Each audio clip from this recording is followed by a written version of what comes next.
Good morning. I hope you have a Bible with you, and if you do, I'd love for you to turn over to the Old Testament book of 1 Samuel chapter 17. 1 Samuel chapter 17. Many of you have had this Sunday circled, at least for the last month, as we're finally done with politics. We just did a series, if you're visiting with us, we were in for the last month, a series called Faith in Politics. And all jokes aside, I hope that was a blessing to you. I hope you'll continue to pray for our country as we go into an election week. And certainly changes will happen one way or another. And as we talk through that series, the prayer is that we as Christians are able to navigate through that and stay faithful in the midst of all of that. We're starting a new series that we're going to simply call The Life of David. And every so often we look through the Bible and we look for characters, and we do really what's called a character study, where we look at an individual and we pull out some of the things they did well, some of the things maybe they struggled with, and we find some of the things that we can do better in that study. And David is a great one because we look through the Old Testament and we know more about David than almost anybody in the Old Testament. David had very distinct parts of his life, seasons of his life, and we almost get a bird's eye view for all of those. And so I'll show you here in a moment, that's really going to be the breakdown of our series. We're going to do this for a month, 4 lessons, and we're going to look through kind of 4 stages of David's life. And we're going to see him from the time that he was a teenager, and we'll look today all the way through he was an older man, and I appreciate Andrew reading Psalm 23. David wrote quite a few of the Psalms at various points of his life. We'll look through those each week. But we're going to start looking in a story that you're more than likely very familiar with. We're going to start with David as the shepherd. And again, we're going to look through this kind of in phases of his life, and that's going to be our lessons each week. We're going to start today looking at David as the shepherd.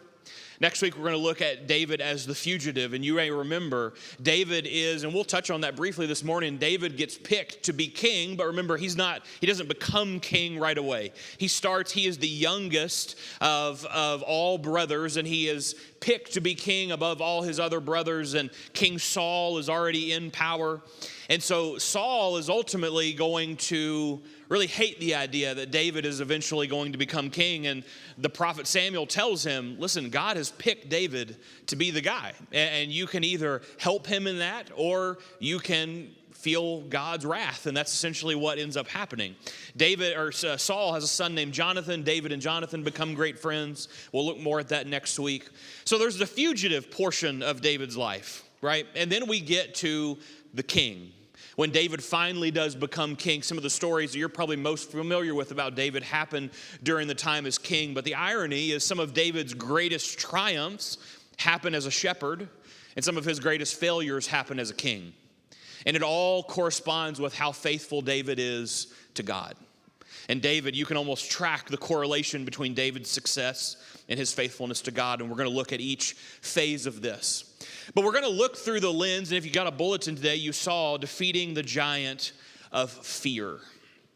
And what we're going to do is each week, until we get to the very last installment, we're going to look through kind of the lens of the story you're probably most familiar with, which is what we're going to look at this morning, David and Goliath. David and Goliath, the story has almost become synonymous, even in just popular culture, with describing a great underdog story. Right? Even non-Christians will reference the David and Goliath dynamic, the little shepherd, the teenage shepherd versus the impossible Goliath. It's a giant, and we're going to look through each week as we're going to kind of correspond it with David's life. We're going to look at a characteristic that David struggles with, but then the very last week, we're going to talk about growing what I think David eventually found as one of his greatest characteristics. But I'll leave it at that, and we'll come back to that each week. Defeating the giant of fear. Dr. Nathan Johnson is a guy at the University of Georgia that has a really unique job. He is a biopsychologist, and what that means is that he got his doctorate in the field of biopsychology. It's a really kind of niche kind of section of study, but basically it's the idea of how does our biology, how does our wiring from a physical level interact with our mental health, right? How does the way that you and I are wired influence the way that we act and behave and talk and make decisions? And so he's written a bunch of papers, as you can imagine. There's not a ton of these guys, but here's one that he wrote on the idea of fear. Because fear at its very basic level is a process that happens in our mind, but how we respond to it very much dictates the outcome. Listen to what he said. He said, fear produces biochemical and emotional reactions to a perceived threat, whether danger is actual or imagined. It's a natural, necessary, protective response. But notice this. When the reaction is out of proportion to the actual threat, it can be problematic. Our challenge is controlling our response when fear is triggered. You probably already can empathize with this idea. All of us are afraid of something. There are things, and fear comes in waves. There are times of our life that we're more fearful about one thing than the other. And like a lot of things in life, it's not so much the fear is the problem, but how do we respond to it? And I like this quote because it points to really a spiritual idea of how do we interact with the things that we can't control? How do we interact with the things that we're fearful of? How do we interact with a potential outcome that we're not sure if it's going to come about? And what's our response when that happens? Which is really the story of David and Goliath. We look at this and we really, we talk about David and Goliath, but really the nation of Israel plays as much a part in this story as David or Goliath. And I want you to think about the story, and I want you to imagine where you are. Which character are you in the David and Goliath story? I think more often than not, and again, popular culture would even point us to the idea that we most often are David. Right, we're the underdog. But remember, David was a faithful teenager in the midst of unmeasurable odds. My fear is that more often than not, you and I are not David, we are Israel. We're the army that's stepping back, that is so afraid of what might happen, in spite of the fact that we know that the God of the universe is on our side. But we're looking at this giant, we're looking at Goliath, we're looking at this thing in our life that we just can't imagine how we can hurdle that mountain, and it just paralyzes us. We're going to look in the story of David and Goliath in 1 Samuel 17 happens in a place called the Valley of Elah, and it's still there. You can go over into the Middle East, and really what it is it's a giant bowl. There's hills on both sides, and there's a valley right in the middle. And what would happen, it's an interesting type of warfare that was happening, and what was described in 1 Samuel 17 was not two armies doing battle, but it was two armies and two generals, in essence, sending their best people down into this valley, competing for who is going to win. And Goliath comes down and, of course, issues the challenge. We'll read that here in a minute that many of us are familiar with. But the nation of Israel is standing up watching this mountain of a man come and challenge the God of Israel and say, don't you have anybody good enough to come and actually defeat me? And they're sitting there trembling in fear. Again, most of us don't know that situation exactly, but imagine you are in the Israeli army. Imagine you are an Israelite. You are one of God's people that is watching what seems to be an insurmountable odd that you have to go face. We face that every day. He went on to say, Nathan Johnson went on to say that 85%, and I've heard statistics around this before, and maybe you have as well, but he's got pretty good research on it. 85% of the things that we are most afraid of never happen. But fear, in a lot of ways, controls our life. You probably already know this. What we're afraid of dictates a lot about our everyday life. And I want to look at the way David interacted with this and the way the nation of Israel did as well. Let's open our Bibles to 1 Samuel 17. So again, just to set the stage, this is going to be kind of a little more of an overview as we do a lot of our series. We'll kind of start giving us the broad strokes, setting the stage, letting you visualize in your mind's eye where we are, and then we'll get a little more specific as we go each week. But I want you to imagine, and I want you to look in the text, and you'll see in 1 Samuel 16 that David has already been anointed as king. But again, it's not the way that you would have imagined this. Because think about what the status quo was, right? You had King Saul, who we're told was heads and shoulders above everybody else. He was bigger, he was faster, he was stronger, right? He was the guy. But King Saul was not the one that was going to go down and fight Goliath. King Saul, as physically imposing as he was not the guy for a variety of reasons. And so the prophet Samuel comes and says, God has already picked the next king, and he comes from the line of Jesse. And he goes and he looks at all the sons of Jesse, and he says, where's the last one? Where's your youngest son? He said, well, he's actually out tending the sheep. It can't be David. Who you're looking for is here. And Samuel says, no, go get the last one. Go get the youngest.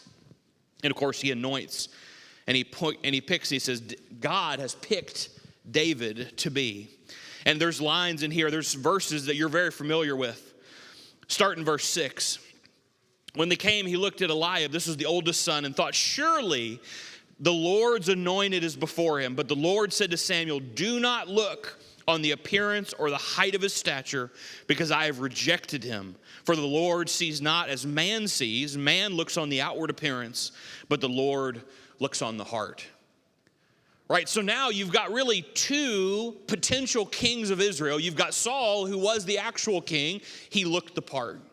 You had Jesse's oldest son, who Samuel was certain, this must be the next guy. He's a Saul prototype, right? He looks the part. He's big enough to do it. He's got the experience to do it. He was already a soldier. Certainly he would be the guy. But God says, neither. I want you to go find me the shepherd.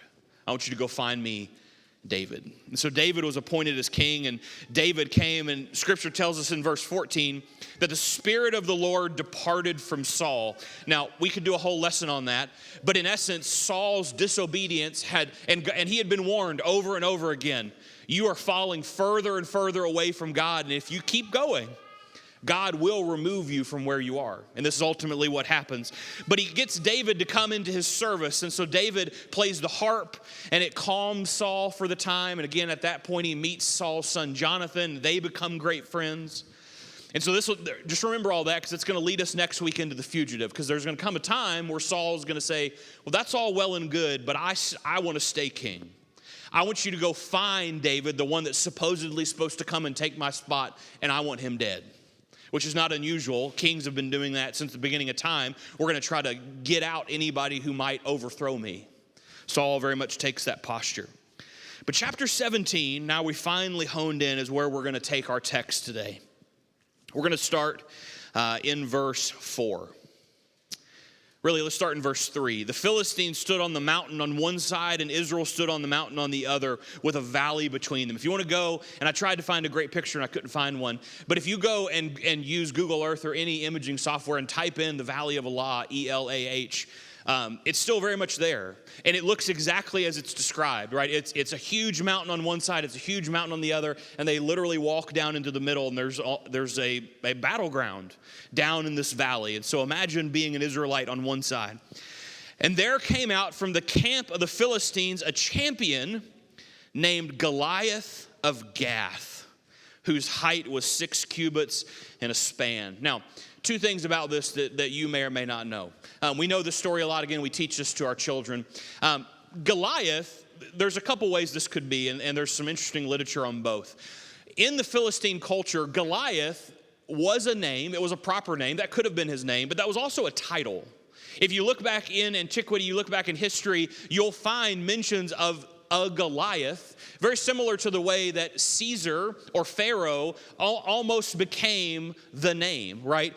All the Caesars had names, but you describe Caesar, and that talks about a position. Goliath was very similar to that. That was their greatest champion. That was the one that could produce wonder, is the way it's literally described. And so whether this was his given name or a title given to him, it clearly described a man that was heads and tails above everybody else. You look in, and of course you look at 6 cubits in a span, which would put him at about 8.5 to 9.5 feet tall. Now, you could look at that and say, Keaton, that's so improbable. How could anybody be that big? Now, we have historical evidence of people growing that big. It could be. But what else is interesting, if you look in the Septuagint, if you look in the Dead Sea Scrolls, if you look at contemporaries that looked in the Old Testament like Flavius Josephus, they look, and the Dead Sea Scrolls records 1 Samuel 17 as 4 cubits in a span, which would put Goliath at about 6'10". Still a mountain of a man, but far more in the realm. And you might think, well, Keaton, my childhood image of David and Goliath is shattered, and I don't want to do that to you. He very well could have been 8 feet tall. That's what's recorded in some of the translations, but many of the others put him at about 6'10" to 7 feet tall, which again, and you might think, well, that's not that huge, but remember, in about 1000 BC, when this would have been taking place, the average Israelite soldier would have been about 5'3". So you can imagine somebody that is literally heads and shoulders above their competition. And that's what Goliath is, as he's described.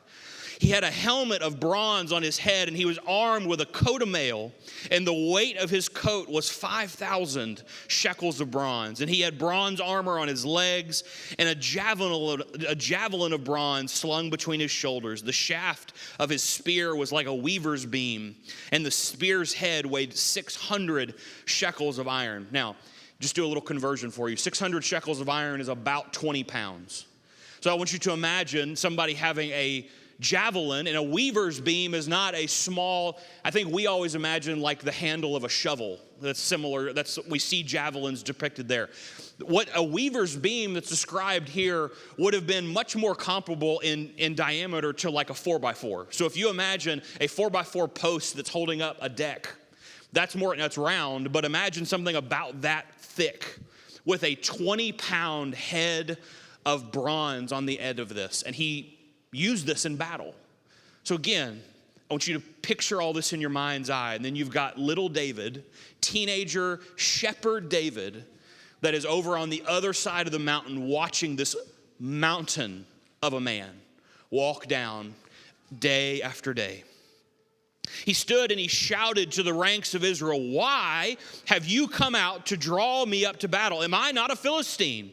Are you not the servants of Saul? Choose a man for yourself and let him come down to me. If he is able to fight with me and kill me, then we will be your servants. But if I prevail against him and kill him, you shall be our servants and serve us." And the Philistines said, "I defy the ranks of Israel this day. Give me a man that we may fight together." And when Saul and all of Israel heard these words of the Philistines, notice this, they were dismayed and greatly afraid. The Hebrew that gets translated greatly afraid literally means overwhelmed with fear. That they were so afraid that we think about that we just begin to shake in fear. That's what the Hebrew is literally trying to illustrate to us. That they heard this challenge, they forgot immediately that they were worshiping the one true living God. They completely forgot what God had done for them up to that point. They completely forgot who they had on their side, but they said, look at this mountain of a man that's holding a weaver's beam with a spear that's 20 pounds heavy, that he's at least 7 feet tall, if not taller. How can we do that? How can one man defeat this? It's impossible. When Saul and all of Israel heard the words, they were dismayed and they were greatly afraid. I want to give you 3 things that I think we see out of this story. And I want to look through, and again, we don't have time to read all of 1 Samuel 16, 17, 18, and even into 19. So we're going to kind of cherry pick some of the text out of this. But I want to give you a few things with regards to fear. So we're going to look at this in the beginning, and then at the very end, I want to give you some encouragement, because David shows us a great model for how to handle this. Number 1, our level of fear often reveals our distance from God.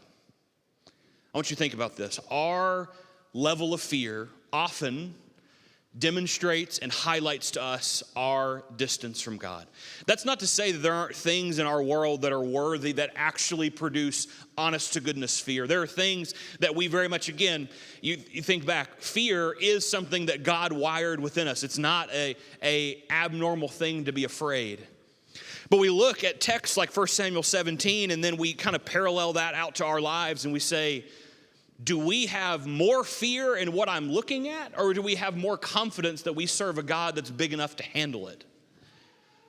We look at David's situation. We look at Saul's situation. Again, Saul, at this point, was very much entrenched and knew God well. In spite of some of his failures, God had appointed him to be king. And at one point had an extremely tight relationship with God and with the prophets that came and communicated on God's behalf.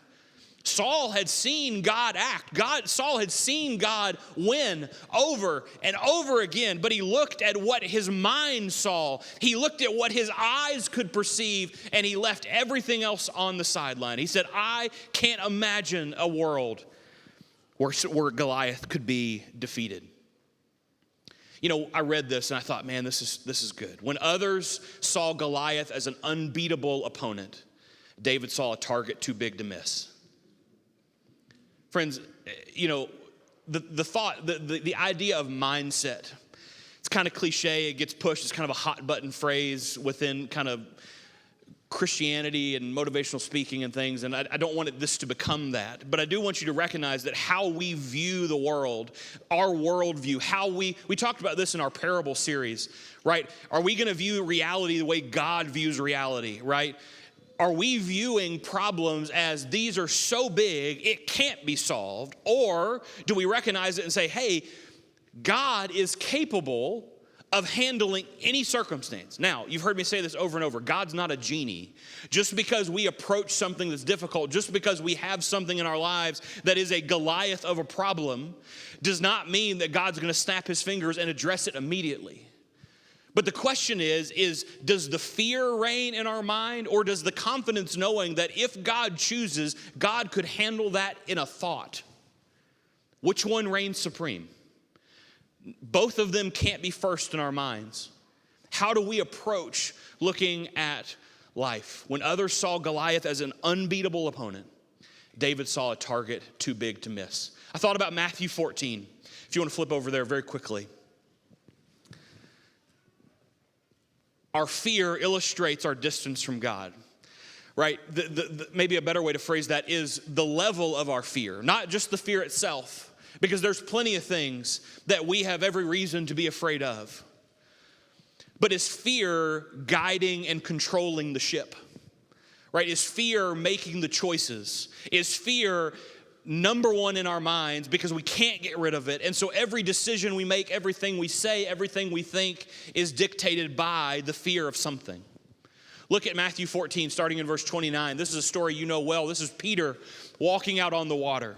I wanted to illustrate this because I thought this was a great New Testament example. This was somebody, just to illustrate how prevalent this is, that this is not some made-up problem. This is not something for just people that don't have the mental fortitude to push through it. This is Peter looking Jesus in the eye and is still getting caught up in what he saw around him, as opposed to recognizing, I'm standing toe-to-toe with the creator of the world.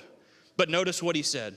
Come, he said, and Peter got out of the boat, walked out on the water, and came towards Jesus. And when he saw the wind, when he saw the physical Goliath, when he says, I cannot process in my mind how I'm able to walk out to Jesus when there's wind and rain and this boat is rocking. I'm in danger of drowning. How can I do this?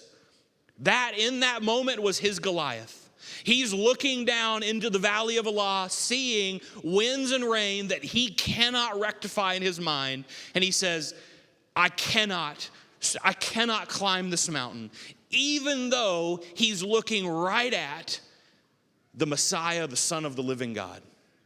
Friends, I'm telling you, if Peter, in these circumstances, can let the winds and the waves get the best of him, friends, fear is real. And fear can very much control you and me still today. But when he saw the wind, he was afraid. And beginning to sink, he cried out, Lord, save me. And immediately Jesus reached out his hand and caught him.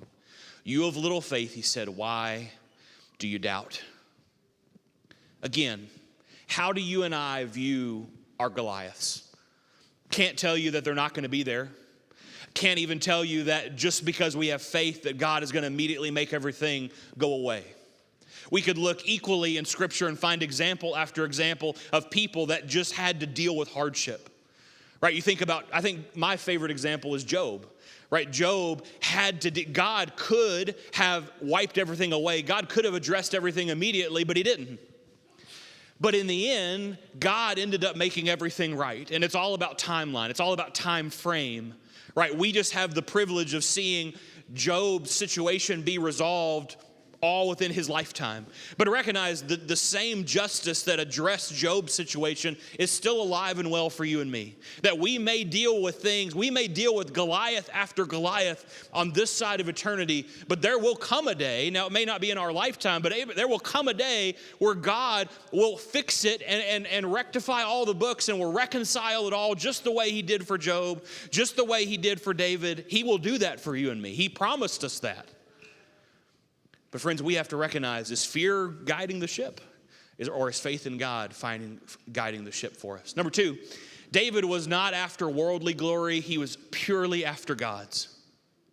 And friends, I think that's a big difference in how David, and again, David was not perfect. David was far from perfect. As you'll see from our series together, and we look through the life of David, you're going to see probably as many mistakes as you see wins. And David, I love because he has some really high highs. He has some big wins. He has some home runs. And friends, he has some absolute strikeouts. He has some absolute blunders. And that's very much paralleling our life.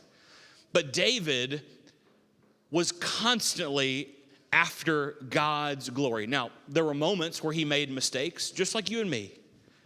But what was his ultimate aim? His ultimate aim, at the end of the day, if you look at his life in totality, you look at the sum total of his life, not at any one particular instance, but you look at his life in a big picture, David wanted God to be glorified. And was willing to live and sacrifice in his life to make that possible. Let's read 1 Samuel 17. Let's keep reading, starting in verse 26. Again, 1 Samuel 17 is fairly long, almost 60 verses long, so we won't read all this for the sake of time, but we're going to pick up in verse 26 here.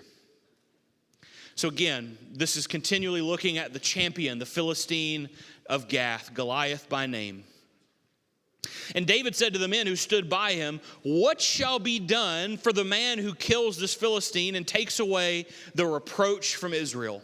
Now notice that. Already, David is framing this question different. His question is not, what do I get? What does any man get if Goliath gets defeated? His thought is, God's people, the nation of Israel, God's chosen people, are being oppressed, they're being mocked, God is being mocked. How is this going to get fixed? What shall be done for the man who kills the Philistine and takes away the reproach from Israel? For who is this uncircumcised Philistine that he should defy the armies, notice this, of the living God? And the people answered him in the same way, "So shall it be done by the man who kills him." Now Eliab, his oldest brother, heard when he spoke to the man, and his anger was kindled against David. And he said, "Why have you come down? And with whom have you left those few sheep in the wilderness? I know your presumption and the evil of your heart, for you have come down to see the battle." And David said, "What have I done now? Was it not but a word?" And he turned away from him towards another and spoke in the same way. And the people answered him again as before. And when the words of David spoke were heard, they were repeated them before Saul, and he sent for him. And David said to Saul, "Let no man's heart fail because of him. Your servant will go fight with the Philistine." And Saul said to David, "You are not to go against this Philistine to fight him, for you're but a youth. And he has been a man of war from his youth." But David said to Saul, "Your servant used to keep sheep for his father. And when there came a lion or a bear and took a lamb from the flock, I went out after him. And I struck him and delivered it from his mouth. And if he rose against me, I caught him by his beard and struck him and killed him. Your servant has struck down both lions and bears, and this uncircumcised Philistine shall be like one of them. For he has defied," notice this again, look at David's reasons. Not glory, not fame, not money, not whatever else he could potentially tack onto this. "This uncircumcised Philistine shall be like one of them, for he has defied the armies of the living God." Now notice 37. I hope you'll highlight this. And David said, the Lord who delivered me from the paw of the lion and from the paw of the bear will deliver me from the hand of the Philistine. And Saul said to David, go, and the Lord be with you. Friends, that's a very different approach to how many of us deal with life. Do we go into problems looking back at the wins that we recognize God has granted us? Or do we look at the Goliaths and say, I just can't do it. It's too much. It's too heavy. It's too, you fill in the blank. We look down from the top of the valley. We see Goliath. We hear Goliath. And we assume it can't be done. But David looks at the Goliath and says, but I remember the bear. And I remember the lion, and I remember all the other times that God has delivered me, and God is capable of delivering me from this. Number 3, the real giant in this story is not Goliath. The real giant of this is Israel's unbelief. And again, many times we hope that we're David. We hope that we're the underdog. We hope that we are the faithful youth that is coming into a situation and all we need is an opportunity and we're ready to go to work for God. That's what we hope. But friends, is that reality for most of us? Sometimes, maybe. But more times than not, are we not Israel looking and saying, but the Philistine is too great. He's too big. His army is too vast. It's too great. His armor is too heavy. David, you can't go. And David looks and says, the same God that delivered me from the bear will deliver me from the hand of the Philistine. Of course, we look through, starting about verse 48. And again, this is almost 60 verses long, a really long chapter, even for the Old Testament. I encourage you this afternoon when you're at home, read the rest of this. Right? Especially if it's been a minute since you've read the story of David and Goliath. And if you have in your mind just the version that we teach our children, there's a lot here that we just don't have time for. But you look and starting in about verse 48. And the Philistine arose and came and drew near to meet David. And David ran quickly towards the battle line to meet the Philistine. And David put his hand in the bag and took out a stone and slung it and struck the Philistine on the forehead. And the stone sank into his forehead and he fell on the ground. And David prevailed over the Philistine with a sling and a stone and struck the Philistine and killed him. And there was no sword in the hand of David. And then David ran and stood over the Philistine and took his sword and drew it out of the sheath and killed him. And when the Philistines saw that the champion was dead, they fled. David won the day not because of anything that he brought to the table physically. It wasn't because of strength. It wasn't because of power. It wasn't because of wealth. It wasn't because of wisdom or ingenuity or tactical brilliance or anything else that you could look at that. The reason that David won the day, that the entire history, the entire fate of God's nation of Israel was altered on that day was simply because of David's faithfulness. Sometimes we look at faithfulness, and I think we talk about it so often, we kind of let it wash over us, right? We know that being faithful to God is an important thing, but we kind of set it aside and say, yeah, I'm faithful, right? I'm a Christian. I love God. Are we faithful enough to go to battle with a Goliath? Are we faithful enough to walk out into the valley as a teenager with no battle experience, with no armor on, with nothing but faith that God is capable of delivering? And again, that's not to promise that God is going to deliver us Goliath style every time we run into problems. You know this. Life is full of issues. But I promise you, it changes the way we live life when we view our problems not as Goliaths that cannot be defeated, but as a target that's too big to miss. That God will remain with us every step of the way, even through the hardship, even through the thing that we know God could take away. He doesn't sometimes. Do we remain faithful to recognize and think back to the Goliaths and say, I know God parted the Red Sea. God parted the Jordan River for Joshua. God delivered David from Goliath. God delivered Daniel out of the lion's den. God delivered, and you fill in the blank, and you recognize that God is eternal and doesn't change, and that's true still today. That the things that you and I deal with, we still have a God on our side that is able and willing to walk with us, just as the way he did with David. I want to end by reading you Psalm 34. Psalm 34 and verse 4 is another psalm that we get that points us to the mindset of David. Most of the psalms, so a few of them were written during David's fugitive time. We'll look at those more next week, 2 weeks from now, actually.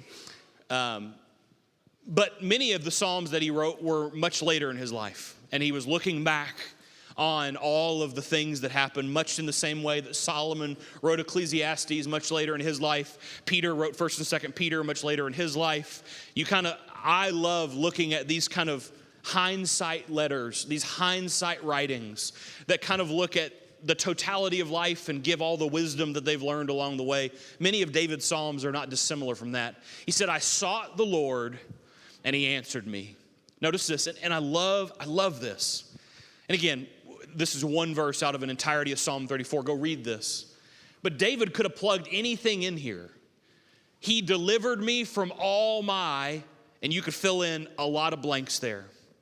He delivered me from my doubt. He delivered me from my unbelief. He delivered me from all these things. But the thing that David thought of most, the thing that he correlated with when he thought in his mind, God delivered me. God answered what I need, and he brought me from point A to point B. David wrote, he delivered me from my fear. Because I think he recognized that fear has the power, not a guarantee, but has the power to run the entire ship. Fear has the ability to alter our lives in unimaginable ways. In some ways, David had that happen to him. We're going to look next week at when David is the fugitive. How is he supposed to, he's got Saul that's trying to kill him. He's trying to maintain his friendship with Jonathan. He loves God. He says, I sought the Lord, and he delivered me from my fear. The life of David is a beautiful story that points us over and over again to Jesus. It's an Old Testament example that points us over and over to the life, the example of Christ. This morning, if you aren't a Christian, we want to extend that invitation to you, that you would come and that you could put on Christ in baptism. Just like David, we have opportunities to go before God and say, Lord, I need you. I cannot do life alone. And Psalm 34 points us to that. I sought the Lord. I sought the Lord, and he answered me. This morning, if that's your need, we're here to help you. If we can do anything for you, would you come let us know about it as we stand and as we sing together?